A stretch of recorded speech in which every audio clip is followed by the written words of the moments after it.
자, 우리 옆에 분들과 인사하겠습니다. 오늘 정말 잘 오셨습니다. 은혜 받기 원합니다. 여러분 날씨가 좀 많이 추우시죠?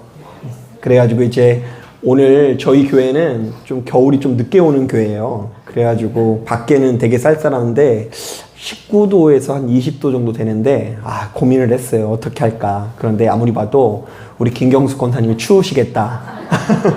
이런 마음을 가지고 좀 따뜻하게 했는데요. 기분 좋으시죠? 예, 이제부터 이제 저희 교회는 또 이제 봄이 좀 늦게 오는 단점이 있어요. 그래야 이제 한 4월 달까지 이제 계속 온풍기를 틀 것 같은데요. 올 겨울 잘 날 수 있도록 기도해 주시고요. 오늘 예배 가운데 참석하는 여러분들 가운데 하나님께서 허락하시는 신령한 은혜가 함께 하시기를 주님의 이름으로 축복합니다. 자, 예수 믿는 우리들은 기도의 응답을 우리의 믿음과 연결시켜 생각하는 경우가 참 많은데요. 자, 이른바 어떤 경우에도 흔들림이나 염려 없이 무조건 믿는 사람, 태산 같은 믿음을 가진 사람만이 기도의 응답을 받을 수 있다라고 여긴다라는 것이죠.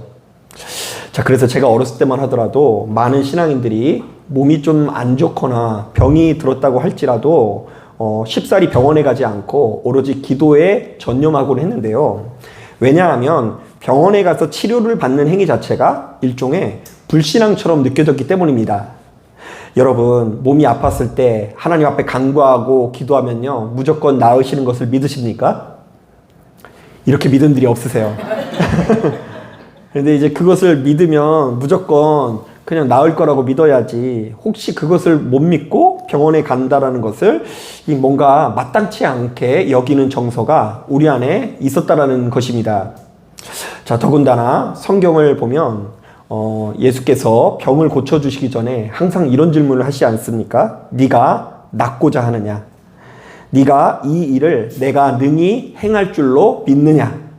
내가 이 병을 고쳐줄 것을 믿느냐? 그래서 병자들의 목소리가 높아지면서 주여 그렇습니다. 내가 낫기를 원합니다. 라고 대답을 하면 고침을 받는데요.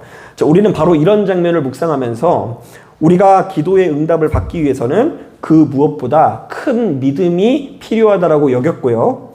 그래서 나의 믿음을, 응답받기 합당한 믿음이 내게 있다라는 것을 우리 주님께 드러내려고 참 노력했던 것 같아요.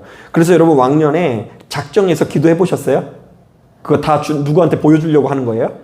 하나님께 보여주려고 하는 거고요. 왕년에 금식 기도 해보셨어요? 기도 하다 응답이 안 오면 뭐까지 한다고요? 곡기까지 끊으면서 이렇게 하나님 바지끄댕이를 붙잡는 이유가 뭐냐면 내 이렇게 믿음이 좋으니까 나의 이런 믿음을 보시고 응답하시라는 어떤 요구입니다. 자, 그런데 바로 이런 정서를 가진 우리들에게, 자, 오늘 우리가 읽은 본문은 너무나 중요한 말씀인데요.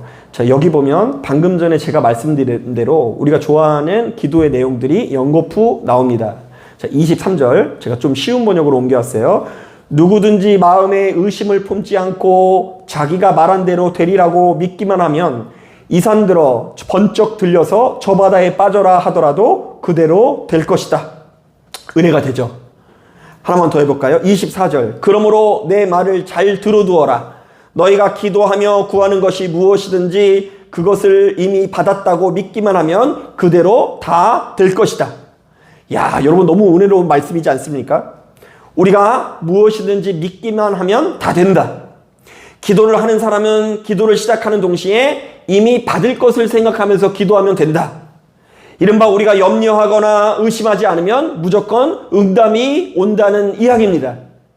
자, 그렇다면 바로 이 말씀을 굳게 붙들고 있는 우리들은 괜시리 마음이 편해질 수 있는데요. 내가 설령 지금 돈이 없더라도 걱정할 필요가 있어요, 없어요? 없어요. 뭐 하면 되니까요? 기도하면 되니까. 지금 내가 사업이 좀 안 되거나 수억의 빚이 불어나는데도 불구하고 걱정할 필요가 없어요. 믿는 자에게는 무엇이 없다고요? 능치 못할 일이 없기 때문입니다. 심지어 내가 지금 죽을 병에 걸렸을지라도, 의사가 나를 포기한 상태가 될지라도 천국 가려고 할 필요가 없어요.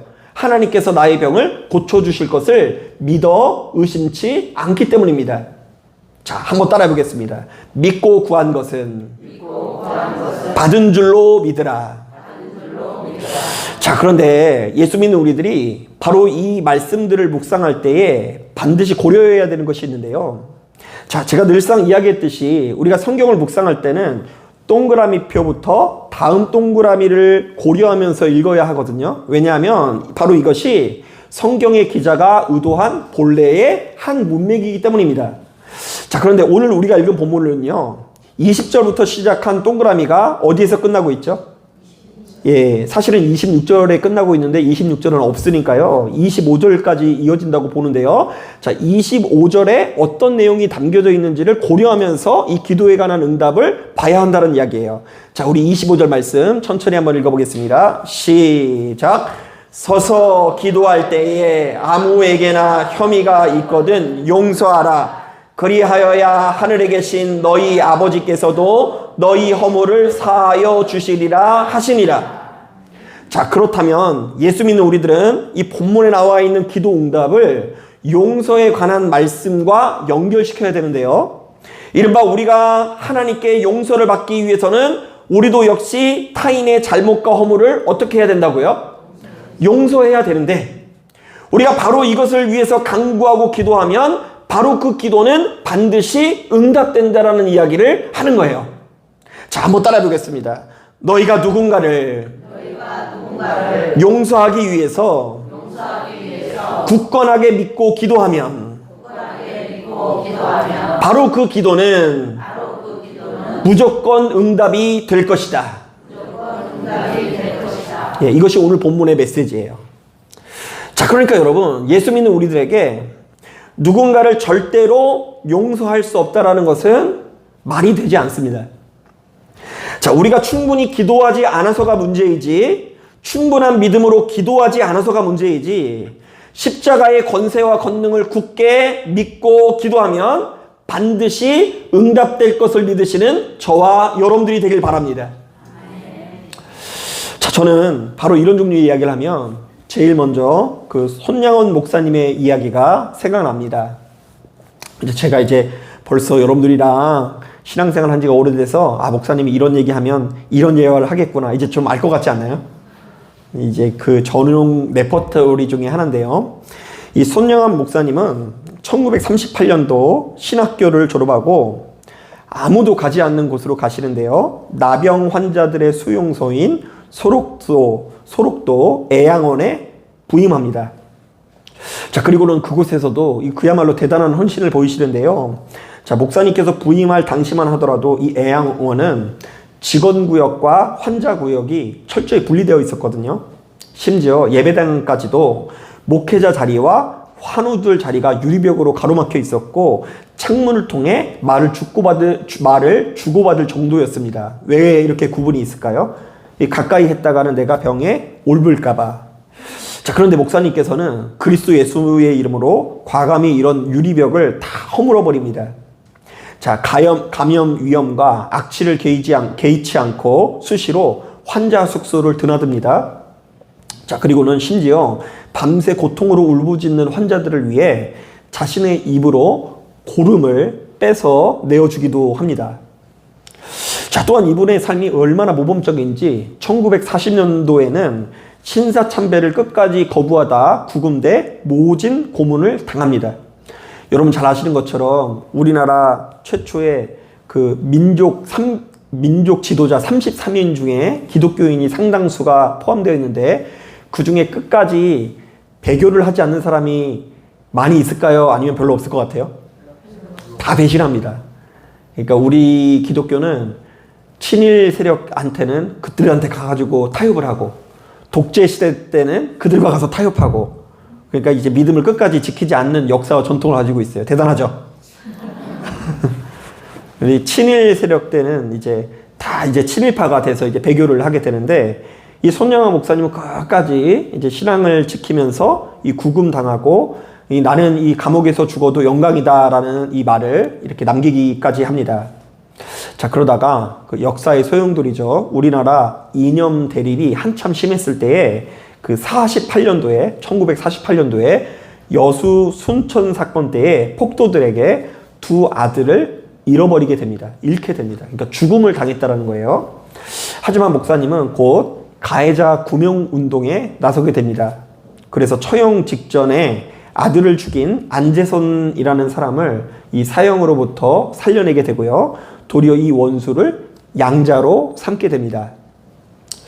자, 저는 여러분들은 이런 이야기가 들을 때 어떻게 들릴지 모르겠지만 저는 이런 이야기가 참 부담스럽게 느껴지거든요.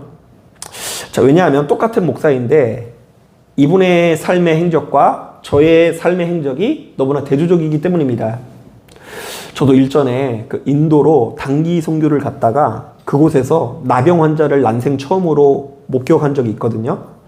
자, 그런데 제가 그분의 고름을 다 빨았을 것 같아요? 아니면 좀 피했을 것 같아요? 좀 피했어요. 그 머리로는 저들과 진짜 함께 하자. 이거 없는 거 아니다.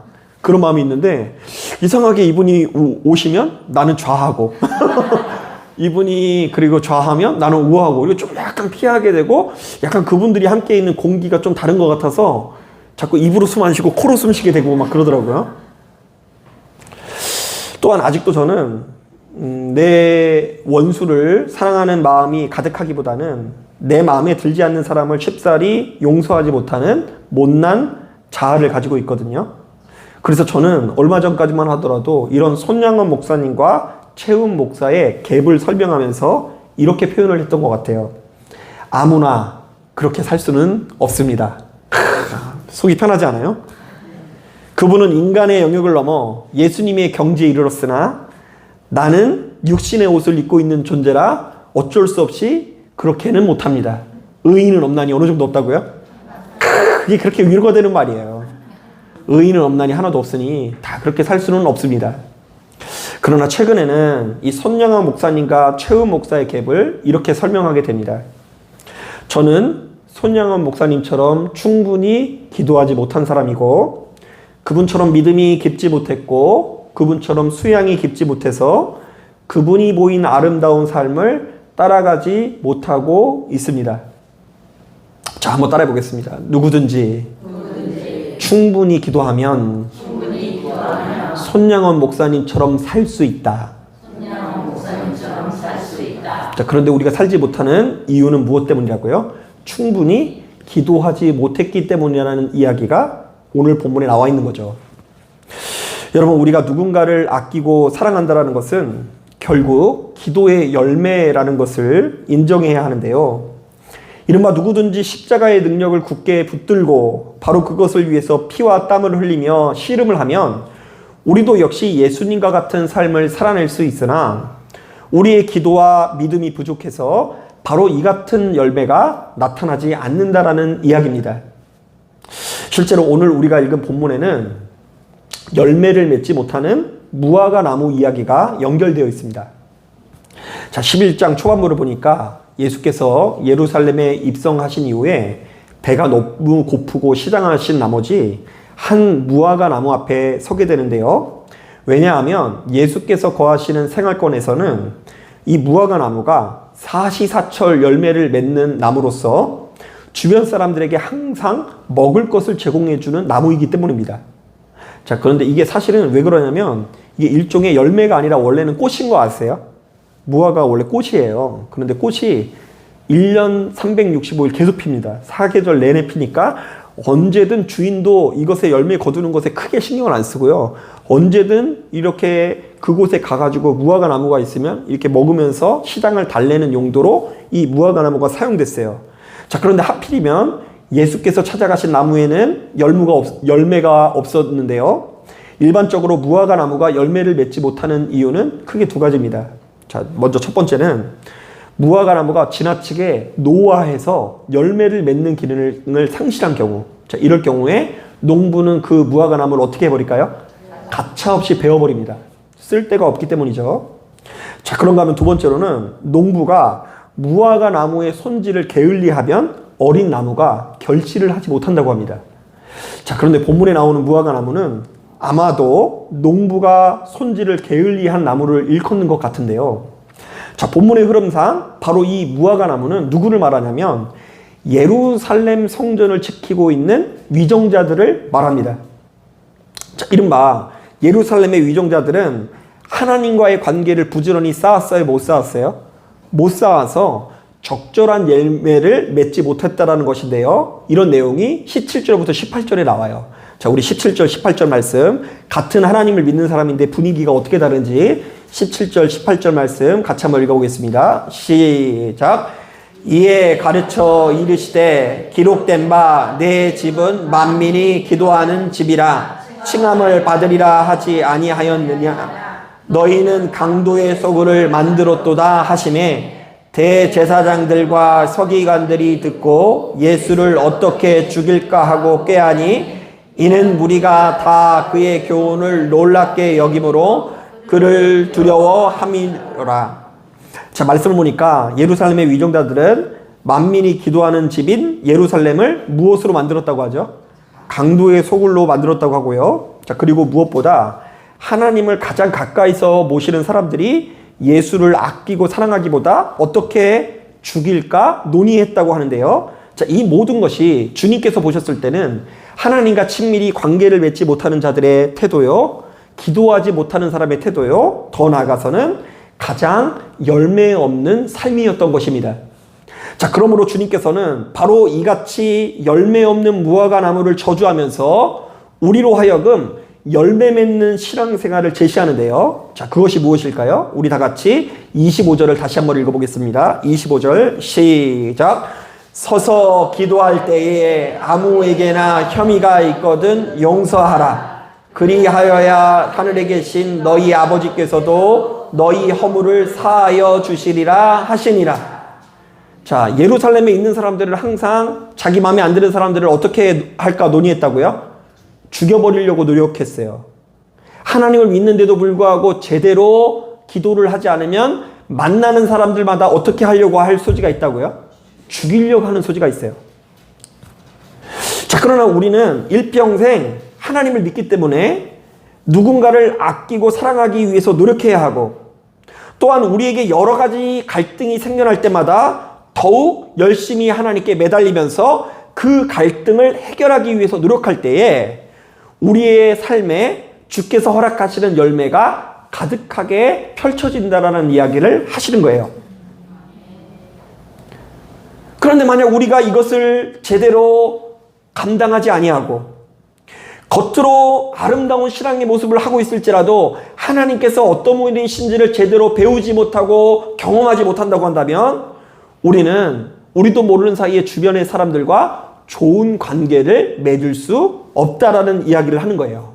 그리고 주님의 몸된 교회도 역시 강도의 소굴이 될 수 있음을 경고하는 것입니다.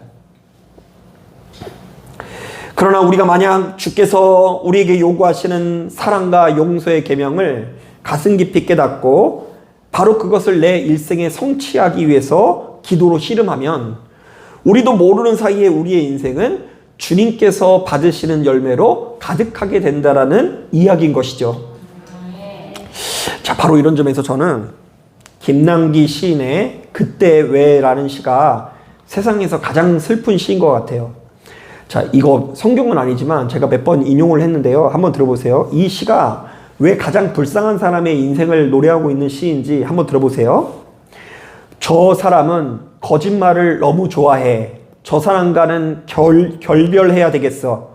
하고 결심했을 때 그때 왜 나의 수많은 거짓말 했던 모습들이 떠오르지 않았지? 저 사람은 남을 너무 미워해. 저 사람과는 헤어져야겠어. 하고 결심했을 때 그때 왜 내가 수많은 사람들 미워했던 모습들이 떠오르지 않았지? 저 사람은 너무 교만해. 그러니까 저 사람과 그만 만나야지 하고 결심했을 때 그때 왜 내가 남을 이해하지 못했던 모습들이 떠오르지 않았지? 그런데 그 뒤가 중요해요. 한번 들어보세요. 이 사람은 이래서 저 사람은 저래서 하며 모두 내 마음에서 떠나보냈는데 이젠 이곳에 나 홀로 남았네. 불쌍하죠?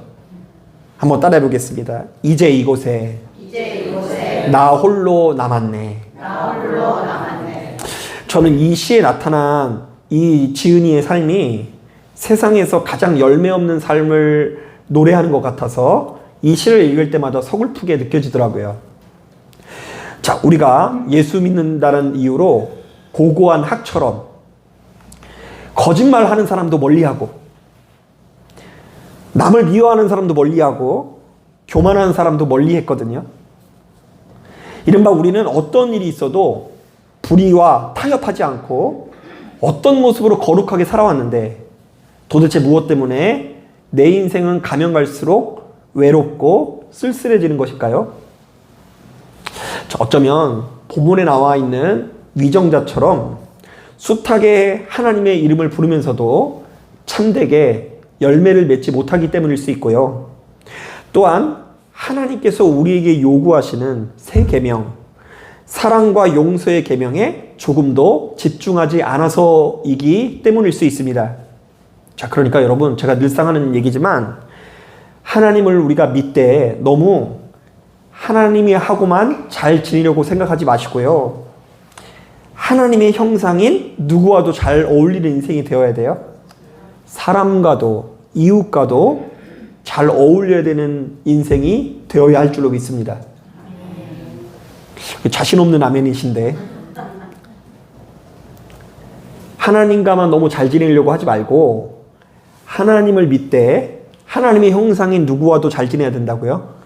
예, 사람과 내 주변의 이웃과 잘 지낼 수 있어야 돼요. 자, 그래서 어떤 분들은 자기가 하나님께서 요구하시는 사랑과 용서의 계명을 안 지켜서 이 사람은 이래서 떠내보내고 저 사람은 저래서 떠내보내놓고 오로지 주님만 바라봅니다 막 이렇게 하면서 거짓말 하더라고요. 그건 내가 신앙이라는 이름으로 주님만 바라보는 게 아니라 내 곁에 사람을 남기지 않는 농약 같은 인생을 살았기 때문에 그렇게 외로워지는 것일 수 있는 거예요. 자, 그렇다고 한다면 나의 언행심사가 주변에 풀 한 폭이 자라지 않게 하는 농약과 같은 모습은 아니었는지 돌아볼 수 있어야 될 줄로 믿습니다. 의외로 여러분, 사람을 남긴다라는 것은 우리의 한두 마디 그 말로 인해서 사람을 남길 수 있는 게 아니고요. 돈과 명예와 권세가 있다고 해서 진정한 친구를 남길 수 있는 것이 아니고요. 오로지 주님께서 베풀어 주신 뭐가 있을 때? 사랑이 있을 때에 내 주변에 좋은 친구가 생기게 될 줄로 믿습니다. 아멘. 예, 정말로 힘들고 괴로운 순간 때마다 정말로 아끼고 사랑해주는 참사랑의 모습이 내게 나타날 때에 나를 통해서 주변 사람들도 힘겨움을 이길 수 있고 그들이 가지고 있는 사랑의 온기를 통해서 나의 삶도 역시 힘이 날 수 있을 줄로 믿습니다. 아멘. 자, 사랑하는 여러분, 그러므로 일평생 열심히 기도하실 때 그 무엇보다 사랑하고 용서하는 삶을 살아가기 위해서 기도하십시오. 아멘. 참 재미없는 기도일 수 있어요. 사람이 어떤 거 놓고 기도할 때 행복하겠어요? 너는 부자가 될지어다. 나사렛 예수 이름으로 통장 잔고는 100억으로 변할지어다. 이렇게 기도하는 게 재밌죠. 그것을 믿고 기대할 때에 우리가 새 생명을 누릴 수 있죠. 그래서 여러분 알지 모르겠지만 강남에 가보면 엄청난 유명한 무당들이 1회 1,000만 원 이상의 1회 1,000만 원 이상의 점괘를 내준다고 해요. 그래서 여러분 그 1,000만 원 내고 여러분들의 인생이 바뀔 수 있다고 한다면 한번 눈 딱 감고 그렇게 할 수 있을 것 같지 않나요? 로또 6자리 알려주는 무당이 있다고 한다면 1,000만 원 딱 내고 눈 딱 감고 인생 역전하고 돌아와서 회개하면 될 것 같지 않나요? 그런데 여러분, 그렇게 우리의 인생을 역전시켜줄 무당은 이 세상 어디에도 없습니다. 그렇게 잘하면 지가 6자리 해서 하겠죠. 뭐 못하러 복채를 받아요. 무료 봉사해야지.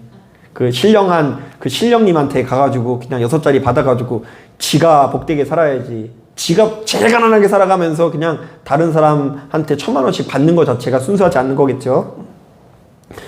여러분, 일평생 그 무엇보다 그런 종류의 기도 말고 오늘 본문에 나와 있는 이 산을 들어 저 바다에 던지우는 기도, 그리고 내가 무엇이든지 기도하고 구하는 것은 받은 줄로 여기며 살아가는 그 확신 있는 믿음은 철저히 사랑과 용서를 기준으로 한 기도라는 걸 깨닫고 바로 이것을 위해서 씨름하며 이것이 얼마나 가치 있는 것인지를 내 일생에 하루속히 알아야 돼요. 그 솔직히 말하면 저도 왔다 갔다 해요. 세상의 것들이 좋아 보이고요. 세상의 것들이 참 아름답게 느껴져요. 그 며칠 전에 애들이 개교 기념일 맞아가지고 개교 기념일 되면 피곤해 죽겠어요. 그래서 어디 가자 그래가지고 그 수원에 스타필드 뭐 이런 데가 있어요. 그래 내가 그리고 요즘 유명한다 그래가지고 애들 데리고 수원이고 막 30분 거리고 가까우니까 해서 한번 갔는데요. 야, 제가 거기 보면서 느끼는 게, 야, 이 시대는 진짜 구멍가게는 안 되는구나. 이걸 확실히 알았어요. 야, 그 안에 얼마나 이 대단한 이 놀거리, 즐길거리, 먹거리가 있는지, 여러분, 홈플러스 뭐 이런 이마트 이런 거 있잖아요. 그런 거 한 100개가 거기 안에 들어가 있어요. 세상에 없는 상표가 없고, 뭐 모든 온갖 거리가 다 거기 다 있는데요. 딱 한 가지 없어요. 뭐가 없어요? 돈만 있으면 그곳이 하늘나라예요. 근데 그곳에서 그냥 제가 순간적으로 어떤 생각이 드는 게, 야, 세상은 이렇게 재밌고 즐겁고 즐길 거리가 많은데 수요일, 금요일, 주일마다 우리 교회 나와주시는 분이 참 고맙다 이런 생각이 들 정도로 이 삐까번쩍 하더라고요. 그래서 이제 저도 목회를 하긴 하지만 그런 것들이 좋아 보여요. 자, 그런데 이제 그럴 때마다 이제 하나님께서 시시때때로 이 여러 가지 계기를 통해서 그럼에도 불구하고 사람의 인생에 있어서 가장 중요한 건 돈이 아니라는 것을 깨닫게 해주시는데요. 특히 그런 점에서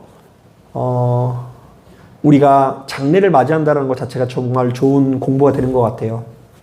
그 며칠 전에도 이제 그 스타필드 갔다 오고 나서 야, 세상에 돈이 좋구나 이랬는데 그 다음날 그 동기 목사님 중에 한 분이 아버님이 돌아가셔가지고 가서 잠깐 조문을 하고 왔는데요. 그 아버지 나이가 70이세요.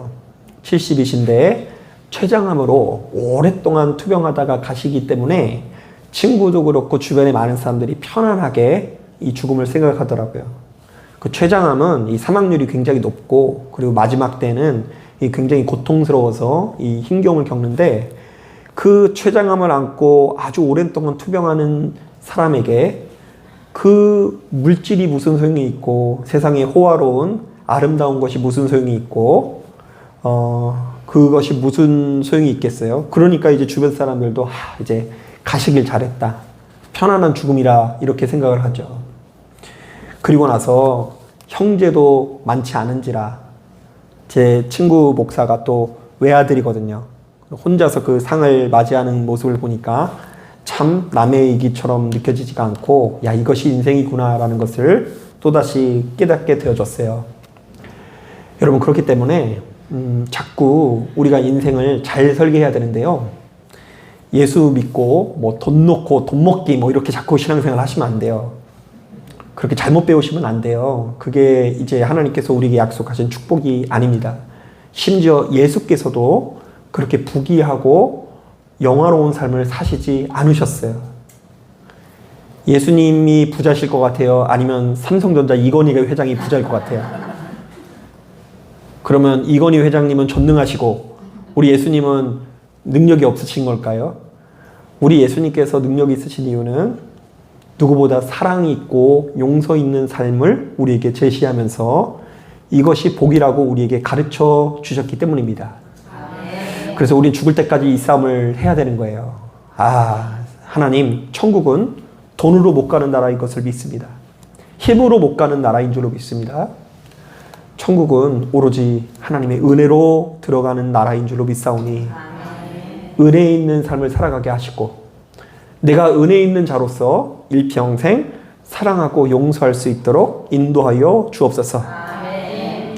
그래서요, 여러분, 이 25절에 나와 있는 아무에게나 혐의가 있거든, 이것은 누군가와 등진 사람이 있거든 이라는 의미예요. 그러니까 너희가 기도하러 그냥 나오지 말고 일단 등진 사람과 뭐 하고 오라고요? 화해하고 오라. 화해하지 않으면 평화를 누릴 수 없고 하나님과의 관계가 온전해질 수가 없다. 그래서 아주 작은 불화도 못 견디고 아주 작은 갈등도 못 견디는 사람이 영적으로 민감한 사람이에요. 그것을 못 견디면 못 견딜수록 영적으로 민감한 사람인 것을 깨닫고 그것이 바로 우리가 그것을 위해서 전 존재를 다해서 씨름을 하면서 이 산을 들어 저 바다에 던지는 너무나 놀라운 변화의 역사를 경험하실 수 있는 저와 여러분들이 되기를 주님의 이름으로 축복합니다. 자, 기도하겠습니다.